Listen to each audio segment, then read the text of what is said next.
Alors, j'avais une petite astuce à vous montrer rapidement concernant la réalisation d'un logo, d'un motif, d'un logo.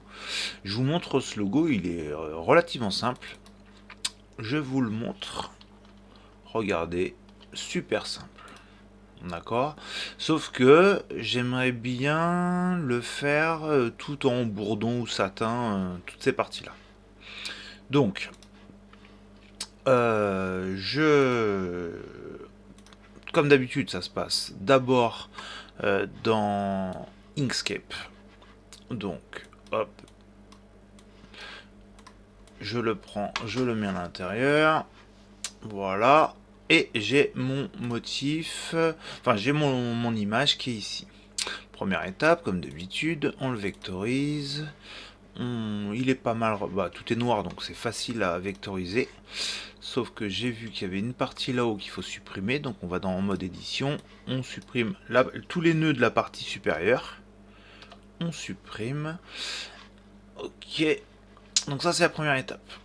Ensuite, l'image, je la décale pour garder à peu près le modèle. Cette partie là, hop, je la mets à l'intérieur, je veux le faire en 10 cm sur 10 cm. Ah tiens, d'ailleurs dans la version 1.4 maintenant je remarque que quand on a coché le cadenas, en fait, il reste toujours coché. À chaque fois, j'étais obligé de recliquer sur le cadenas. Et donc là, non, ça a changé. Donc ça, c'est pas mal. Pareil, la zone visible, on voit bien la zone visible de où est-ce que se passe la zone de sélection. Enfin voilà, ça c'est les petits changements avec la version 1.32 et la version 1.4. Donc là, par exemple, en largeur, je vais le faire en 10 cm. Ok. Ça, c'est la première chose. Ensuite, comme d'habitude, on sépare. Chemin séparé. On essaie de renommer. Alors, il y a pareil, hein, il y a une petite modification. Depuis ce matin, je suis un petit peu embêté par rapport à ça. Par exemple, là, c'est le G. D'habitude, je faisais comme ça. Je double-clique, je fais G et je change de chemin. Et bien là, il ne veut pas enregistrer. Il faut obligatoirement faire G, entrée, et là, ça le valide. Ça, je vais l'appeler baguette. Donc, il faut bien penser à faire entrer après. Et ça, le J. Entrée. Je les remets dans l'ordre. Donc, je pars, je commence avec le J, je fais la baguette et je fais le G. Jusque-là, pas trop dur. J'enregistre. Comme je l'ai déjà fait, je vais le mettre en essai JG. Logo JG. J'enregistre. Ok, donc ça va, hein, c'est pas trop dur. On va dans artistique. On va chercher à l'ouvrir. Essai JG. Je l'ouvre. Ok. Donc il me le fait d'abord en remplissage. Sauf la partie un petit peu allongée qui par défaut il le fait en bourdon. Et ben les deux autres parties, donc j'appuie sur la touche contrôle pour sélectionner les deux. Et ben là je veux le faire en bourdon. Et regardez, paf, il n'arrive pas à le faire dans le coin. D'accord. Donc, en fait, c'est trop large sur le bourdon là, et donc du coup, il n'arrive pas à le faire. Donc, si je vais en dessiner lentement, et ben là, ça capote à ce niveau-là. Donc, la petite astuce dans Inkscape, je trouve qu'elle est vraiment pas mal. Première chose, il faut cocher l'aimantation. Ensuite, on va faire. Alors, c'est mon choix à moi, mais je vais décider de couper dans les arêtes. C'est-à-dire dans toutes les arêtes, je vais les couper pour couper chaque zone. Et donc là, je vais utiliser l'outil plume et avec l'aimantation, voilà, ça se colle aux bons endroits. Donc, je vais commencer, bon, admettons par la lettre J, mais je vais tout faire d'un bloc. Et donc là, je me mets ici. Donc, vous voyez, ça aimante. Je clique, je glisse et je vais essayer de couper vraiment à l'arête ici. Je clique. Je fais clic droit pour valider. Pour vous montrer bien, on va changer de couleur. Je vais faire Shift rouge pour qu'on voit bien la couleur. Et la grosseur, je vais le mettre à 0,1. Pareil pour tous les angles. Donc on va faire, hop, on clique ici. On se met à peu près là au milieu, clac, clic droit, Shift rouge, clic droit sur le 0 ou quelque chose, et on le met à 0,1. Pareil pour ici, clic, on se met en plein milieu, ok, clic droit, shift rouge pour faire la couleur de contour, clic droit, 0,1, ok. Et ben là, en fait, on va utiliser, je vous la remettrai en haut, c'est l'outil de construction qui est très pratique dans ces cas-là. Ça permet de faire toutes nos coupes et en fait on va tout sélectionner, c'est-à-dire qu'on va sélectionner toutes nos parties, c'est-à-dire qu'on fait attention qu'on ait bien les zones de coupe et notre logo, enfin notre chemin que l'on veut couper. Je vais l'agrandir un tout petit peu qu'on voit bien, pas trop, voilà.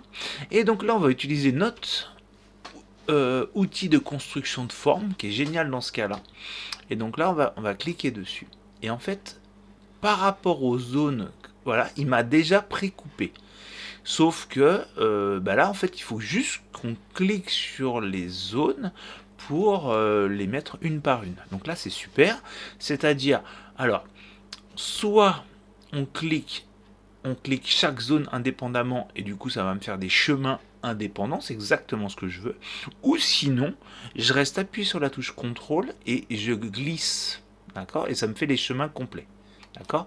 Donc là, on va lui dire que non, je recommence outil de construction, et donc là je vais faire toutes les autres dans l'ordre que je veux faire. Par exemple, je vais faire un clic ici, un clic ici, un clic ici, un clic ici. Et une fois que c'est terminé, je fais valider. Donc là, ça me fait mes 3 zones.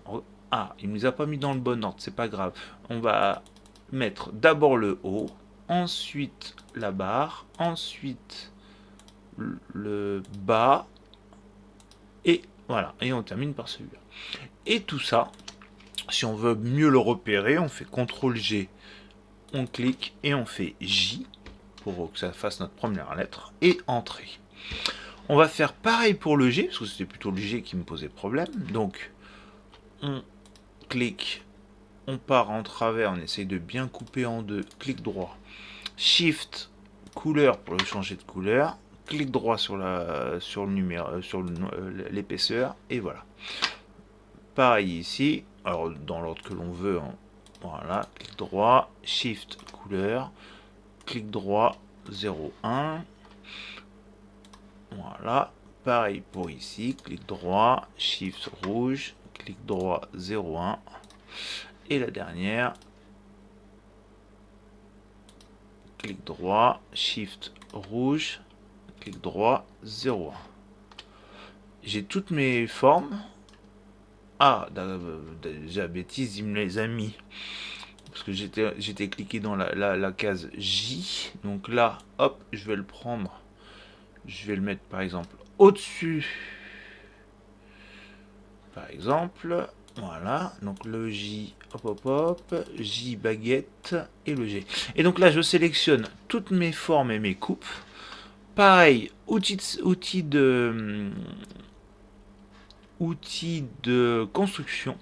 Et pareil, on essaie de se le faire dans l'ordre, c'est-à-dire ça, ça, ça, ça et ça. Une fois que ça c'est validé, on fait la petite cochette verte.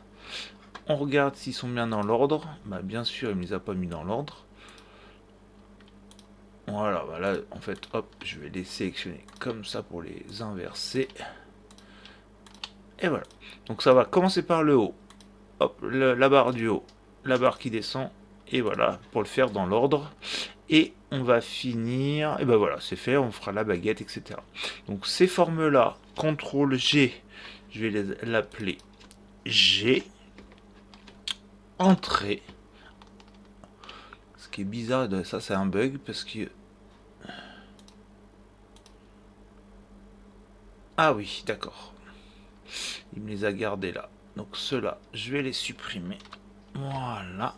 Et donc là, on enregistre. Et donc du coup, on va regarder ce que ça donne, si c'est un petit peu mieux que ça. Donc je regarde, hop, comme ça. Je retourne sur mon SVG. Je reclique dessus. Et cette fois-ci, donc, Il me les a fait, on voit que c'est coupé, donc là c'est pas très très joli parce que il les a fait en remplissage. Je sélectionne la totalité, je les mets en bourdon, je change la densité, moi j'aime bien le mettre à 0,40, et voilà. Et c'est plus joli, alors ça fait des angles, là de toute façon on n'a pas trop le choix dans ce cas là, mais en tout cas en termes de rendu, je trouve que c'est plus sympa. Alors, par contre, il n'a pas du tout respecté l'ordre. Alors ça, je m'en suis déjà rendu compte. Donc, quand c'est comme ça, en fait, c'est à cause de la séquence.